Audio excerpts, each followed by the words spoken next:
The Tragedy at Marsdon Manor, by Agatha Christie. Read by Arthur Lane. The Tragedy at Marsdon Manor is short story in the detective series featuring Hercule Poirot. This is a standalone story, but if you'd like to explore the series in chronological order, you can find the link to the entire collection in the top right corner of the screen.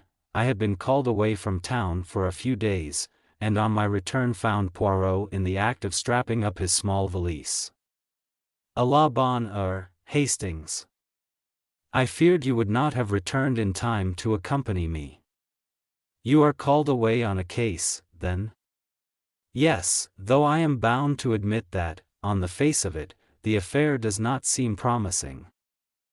The Northern Union Insurance Company have asked me to investigate the death of a Mr. Maltravers who a few weeks ago insured his life with them for the large sum of £50,000. "Yes?" I said, much interested. "There was, of course, the usual suicide clause in the policy. In the event of his committing suicide within a year, the premiums would be forfeited. Mr. Maltravers was duly examined by the company's own doctor, and although he was a man slightly past the prime of life, was passed as being in quite sound health. However, on Wednesday last, the day before yesterday, the body of Mr. Maltravers was found in the grounds of his house in Essex, Marsdon Manor, and the cause of his death is described as some kind of internal hemorrhage. That in itself would be nothing remarkable, but sinister rumors as to Mr. Maltravers' financial position have been in the air of late, and the Northern Union have ascertained beyond any possible doubt that the deceased gentleman stood upon the verge of bankruptcy. Now that alters matters considerably. Maltravers had a beautiful young wife, and it is suggested that he got together all the ready money he could for the purpose of paying the premiums on a life insurance for his wife's benefit, and then committed suicide. Such a thing is not uncommon.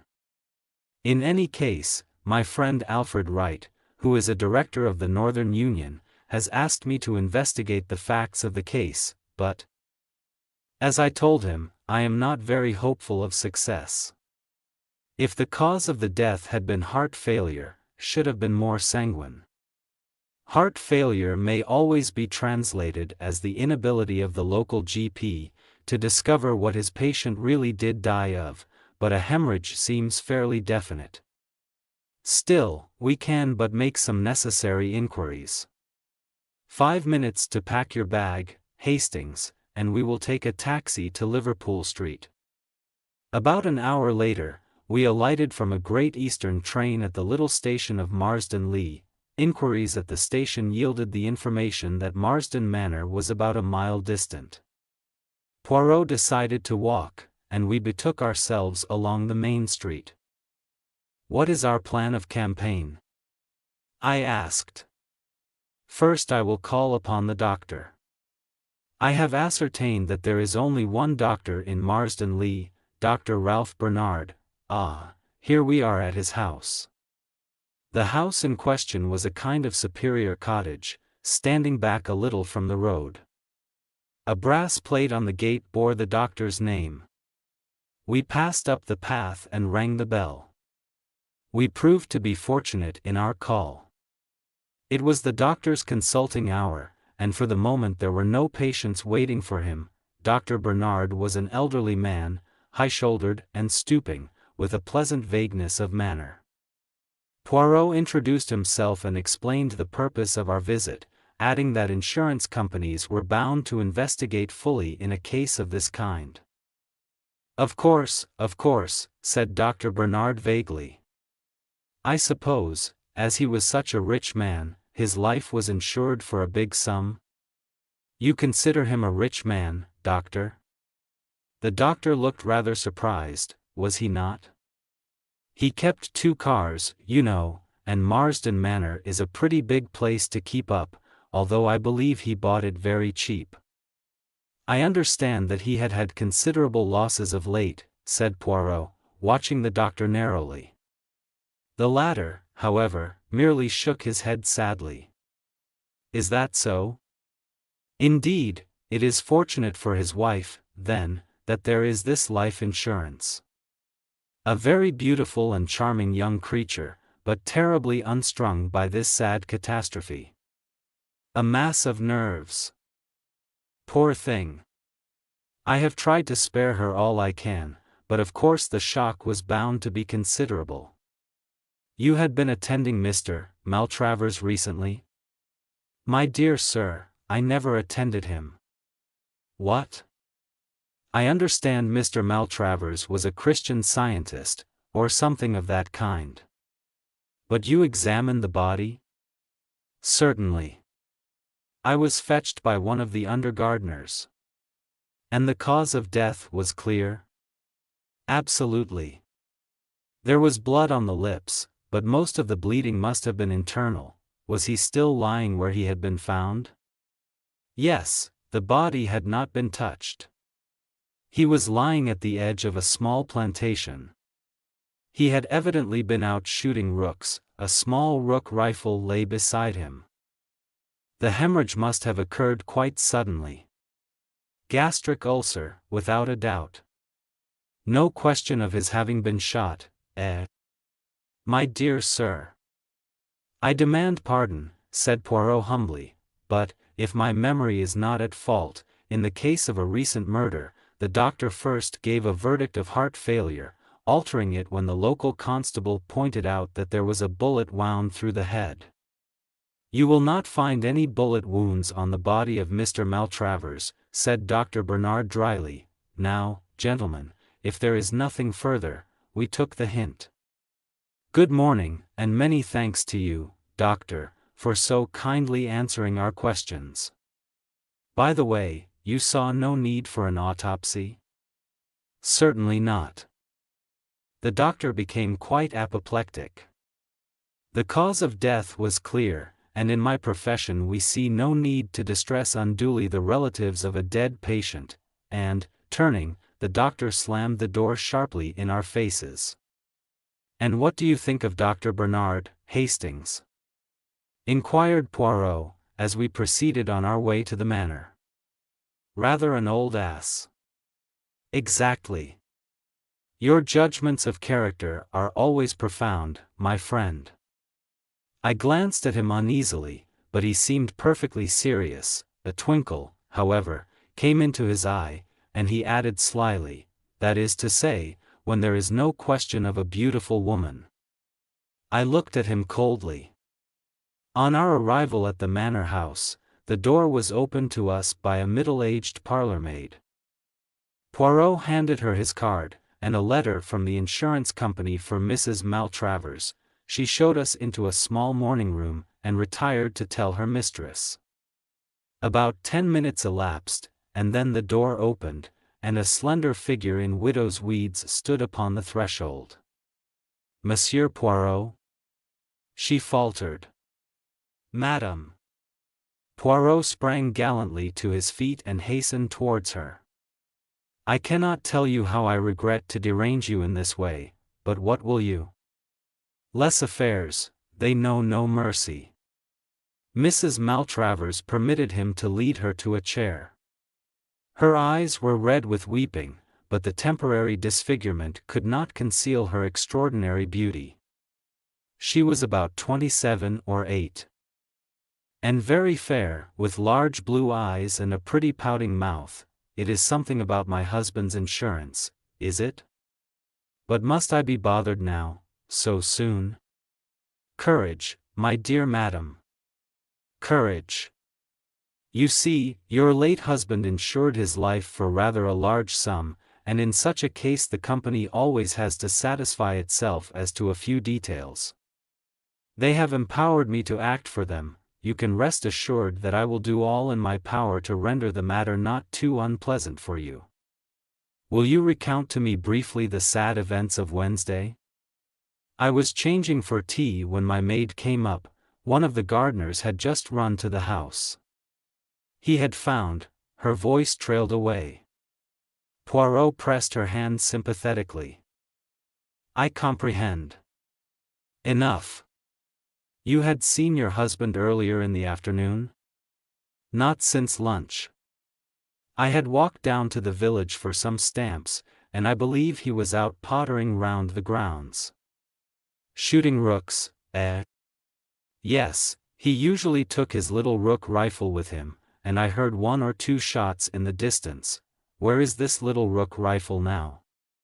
In the hall, I think. She led the way out of the room and found and handed the little weapon to Poirot, who examined it cursorily. 2 shots fired, I see, he observed, as he handed it back. And now, madam, if I might see, he paused delicately. The servant shall take you, she murmured, averting her head. The parlour maid, summoned, led Poirot upstairs. I remained with the lovely and unfortunate woman. It was hard to know whether to speak or remain silent.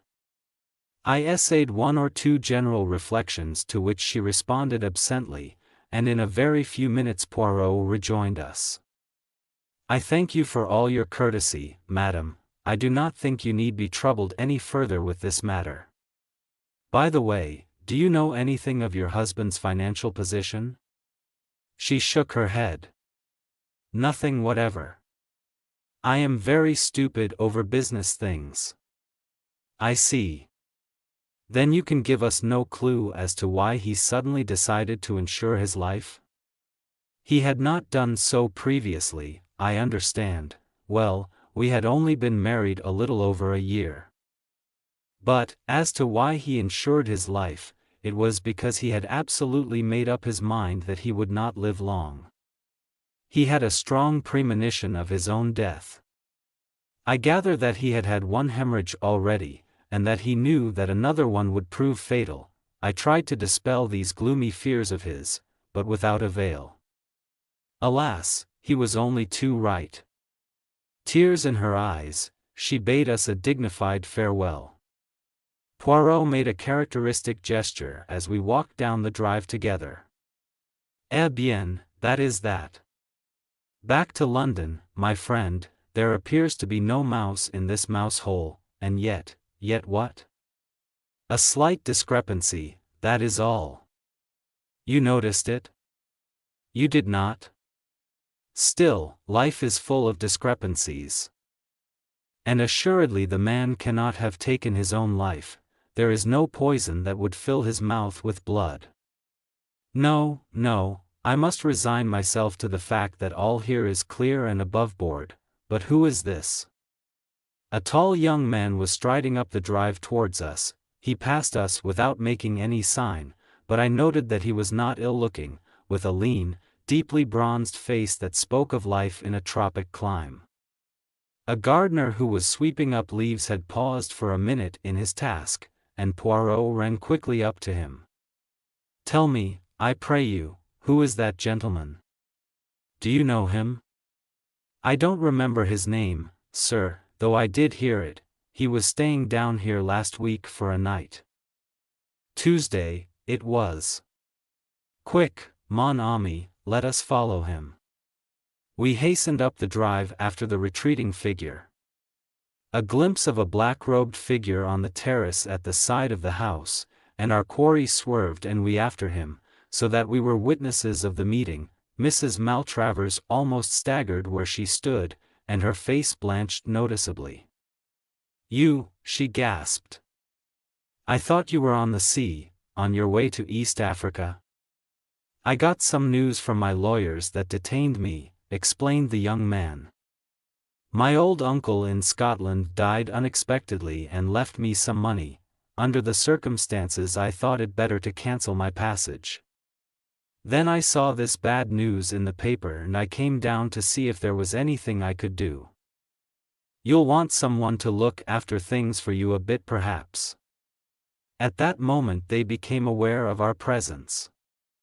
Poirot stepped forward, and with many apologies explained that he had left his stick in the hall. Rather reluctantly, it seemed to me, Mrs. Maltravers made the necessary introduction. Monsieur Poirot, Captain Black. A few minutes' chat ensued, in the course of which Poirot elicited the fact that Captain Black was putting up at the Anchor Inn. The missing stick not having been discovered, which was not surprising. Poirot uttered more apologies and we withdrew. We returned to the village at a great pace, and Poirot made a bee-line for the Anchor Inn. Here we establish ourselves until our friend the captain returns, he explained. You notice that I emphasized the point that we were returning to London by the first train? Possibly you thought I meant it. But no, you observed Mrs. Maltravers's face when she caught sight of this young black? She was clearly taken aback, and eh bien, he was very devoted, did you not think so? And he was here on Tuesday night, the day before Mr. Maltravers died. We must investigate the doings of Captain Black, Hastings. In about half an hour we espied our quarry approaching the inn. Poirot went out and accosted him and presently brought him up to the room we had engaged. I have been telling Captain Black of the mission which brings us here, he explained. You can understand, Monsieur le Capitaine, that I am anxious to arrive at Mr. Maltravers's state of mind immediately before his death, and that at the same time I do not wish to distress Mrs. Maltravers unduly by asking her painful questions. Now, you were here just before the occurrence, and can give us equally valuable information. I'll do anything I can to help you, I'm sure, replied the young soldier, but I'm afraid I didn't notice anything out of the ordinary. You see, although Maltravers was an old friend of my people's, I didn't know him very well myself. You came down, when? Tuesday afternoon. I went up to town early Wednesday morning, as my boat sailed from Tilbury about 12 o'clock. But some news I got made me alter my plans, as I dare say you heard me explain to Mrs. Maltravers. You were returning to East Africa, I understand? Yes. I've been out there ever since the war, a great country, exactly. Now what was the talk about at dinner on Tuesday night? Oh, I don't know. The usual odd topics. Maltravers asked after my people, and then we discussed the question of German reparations, and then Mrs. Maltravers asked a lot of questions about East Africa, and I told them one or two yarns. That's about all, I think, thank you. Poirot was silent for a moment, then he said gently, with your permission, should like to try a little experiment. You have told us all that your conscious self knows. I want now to question your subconscious self. Psychoanalysis, what? Said Black, with visible alarm. Oh, no, said Poirot reassuringly, you see, it is like this, I give you a word, you answer with another, and so on. Any word, the first one you think of. Shall we begin? All right, said Black slowly, but he looked uneasy. Note down the words, please, Hastings, said Poirot. Then he took from his pocket his big turnip-faced watch and laid it on the table beside him. We will commence. Day. There was a moment's pause, and then Black replied, night. As Poirot proceeded, his answers came quicker. Name, said Poirot. Place. Bernard. Shaw. Tuesday. Dinner. Journey. Ship. Country. Uganda. Story. Lions. Rook rifle. Farm. Shot. Suicide. Elephant. Tusks. Money, lawyers. Thank you, Captain Black. Perhaps you could spare me a few minutes in about half an hour's time? Certainly. The young soldier looked at him curiously and wiped his brow as he got up. And now, Hastings, said Poirot, smiling at me as the door closed behind him. You see it all, do you not? I don't know what you mean, does that list of words tell you nothing? I scrutinized it, but was forced to shake my head. I will assist you. To begin with, Black answered well within the normal time limit, with no pauses, so we can take it that he himself has no guilty knowledge to conceal. Day to night and place to name are normal associations. I began work with Bernard, which might have suggested the local doctor had he come across him at all. Evidently he had not. After our recent conversation, he gave dinner to my Tuesday, but journey and country were answered by ship and Uganda, showing clearly that it was his journey abroad that was important to him and not the one which brought him down here. Story recalls to him one of the lion stories he told at dinner. I proceed to rook rifle and he answered with the totally unexpected word farm. When I say shot, he answers at once suicide. The association seems clear. A man he knows committed suicide with a rook rifle on a farm somewhere. Remember, too, that his mind is still on the stories he told at dinner, and I think you will agree that I shall not be far from the truth if I recall Captain Black and ask him to repeat the particular suicide story which he told at the dinner table on Tuesday evening. Black was straightforward enough over the matter. Yes, I did tell them that story now that I come to think of it. Chap shot himself on a farm out there. Did it with a rook rifle through the roof of the mouth, bullet lodged in the brain. Doctors were no end puzzled over it, there was nothing to show except a little blood on the lips, but what has it got to do with Mr. Maltravers? You did not know, I see. That he was found with a rook rifle by his side. You mean my story suggested to him? Oh, but that is awful. Do not distress yourself, it would have been one way or another. Well, I must get on the telephone to London. Poirot had a lengthy conversation over the wire, and came back thoughtful. He went off by himself in the afternoon, and it was not till 7 o'clock that he announced that he could put it off no longer, but must break the news to the young widow. My sympathy had already gone out to her unreservedly. To be left penniless, and with the knowledge that her husband had killed himself to assure her future was a hard burden for any woman to bear, I cherished a secret hope. However, that young Black might prove capable of consoling her after her first grief had passed. He evidently admired her enormously. Our interview with the lady was painful. She refused vehemently to believe the facts that Poirot advanced, and when she was at last convinced broke down into bitter weeping. An examination of the body turned our suspicions into certainty. Poirot was very sorry for the poor lady, but, after all, he was employed by the insurance company, and what could he do? As he was preparing to leave he said gently to Mrs. Maltravers, "Madam, you of all people should know that there are no dead." "What do you mean?" She faltered, her eyes growing wide. "Have you never taken part in any spiritualistic seances? You are mediumistic. You know. I have been told so. But you do not believe in spiritualism, surely?" "Madam, I have seen some strange things. You know that they say in the village that this house is haunted?" She nodded, and at that moment the parlour-maid announced that dinner was ready. "Won't you just stay and have something to eat?" We accepted gratefully, and I felt that our presence could not but help distract her a little from her own griefs. We had just finished our soup, when there was a scream outside the door, and the sound of breaking crockery. We jumped up. The parlour-maid appeared, her hand to her heart. It was a man, standing in the passage. Poirot rushed out, returning quickly.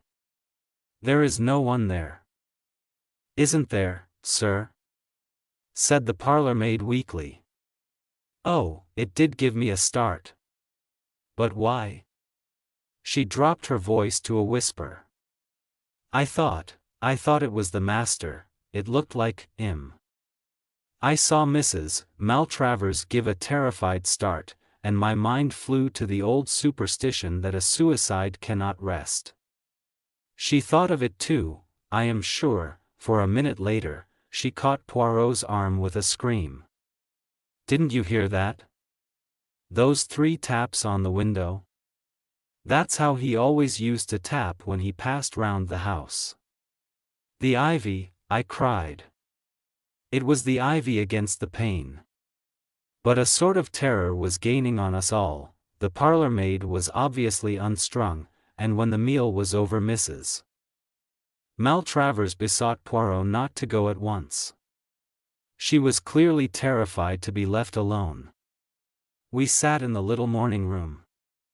The wind was getting up, and moaning round the house in an eerie fashion. Twice the door of the room came unlatched and the door slowly opened, and each time she clung to me with a terrified gasp. "Ah, but this door, it is bewitched!" cried Poirot angrily at last. He got up and shut it once more, then turned the key in the lock. "I shall lock it, so." "Don't do that," she gasped, "if it should come open now," and even as she spoke the impossible happened. The locked door slowly swung open. I could not see into the passage from where I sat, but she and Poirot were facing it. She gave one long shriek as she turned to him. "You saw him, there in the passage?" she cried. He was staring down at her with a puzzled face, then shook his head. "I saw him, my husband. You must have seen him too." "Madam, I saw nothing." "You are not well, unstrung." "I am perfectly well, oh, God." Suddenly, without any warning, the lights quivered and went out. Out of the darkness came 3 loud raps. I could hear Mrs. Maltravers moaning. And then, I saw. The man I had seen on the bed upstairs stood there facing us, gleaming with a faint ghostly light. There was blood on his lips, and he held his right hand out, pointing. Suddenly a brilliant light seemed to proceed from it. It passed over Poirot and me, and fell on Mrs. Maltravers. I saw her white terrified face, and something else. "My God, Poirot!" I cried. "Look at her hand, her right hand. It's all red." Her own eyes fell on it, and she collapsed in a heap on the floor. "Blood," she cried hysterically. "Yes, it's blood. I killed him, I did it." He was showing me, and then I put my hand on the trigger and pressed. "Save me from him, save me. He's come back." Her voice died away in a gurgle. "Lights," said Poirot briskly. The lights went on as if by magic. "That's it," he continued. "You heard, Hastings? And you, Everett? Oh, by the way, this is Mr. Everett, rather a fine member of the theatrical profession. I phoned to him this afternoon. His makeup is good, isn't it? Quite like the dead man, and with a pocket torch and the necessary phosphorescence he made the proper impression. I shouldn't touch her right hand if I were you, Hastings. Red paint marks so. When the lights went out I clasped her hand. You see, by the way, we mustn't miss our train. Inspector Japp is outside the window. A bad night, but he has been able to while away the time by tapping on the window every now and then. You see," continued Poirot, as we walked briskly through the wind and rain, "there was a little discrepancy. The doctor seemed to think the deceased was a Christian Scientist, and who could have given him that impression but Mrs. Maltravers? But to us she represented him as being in a grave state of apprehension about his own health. Again, why was she so taken aback by the reappearance of young Black? And lastly, although I know that convention decrees that a woman must make a decent pretense of mourning for her husband, I do not care for such heavily rouged eyelids. You did not observe them, Hastings? No? As I always tell you, you see nothing. Well, there it was, there were the 2 possibilities. Did Black's story suggest an ingenious method of committing suicide to Mr. Maltravers, or did his other listener, the wife, see an equally ingenious method of committing murder? I incline to the latter view. To shoot himself in the way indicated, he would probably have had to pull the trigger with his toe, or at least so I imagine.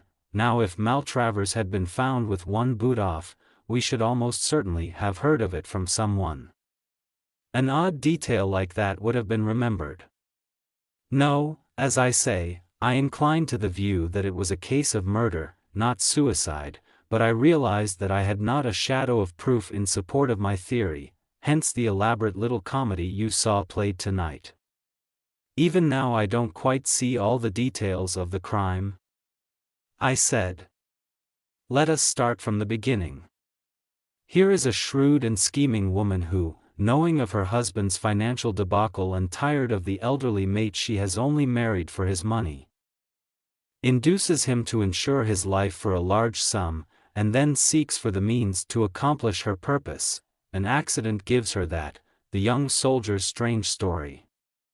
The next afternoon when Monsieur le Capitaine, as she thinks, is on the high seas, she and her husband are strolling round the grounds. What a curious story that was last night, she observes. Could a man shoot himself in such a way? Do show me if it is possible. The poor fool, he shows her, he places the end of the rifle in his mouth. She stoops down, and puts her finger on the trigger, laughing up at him. And now, sir, she says saucily, supposing I pull the trigger? And then, Hastings, she pulls it. Thank you for listening. If you like our recordings, consider liking this video and subscribing to our channel, so you don't miss any more audiobooks.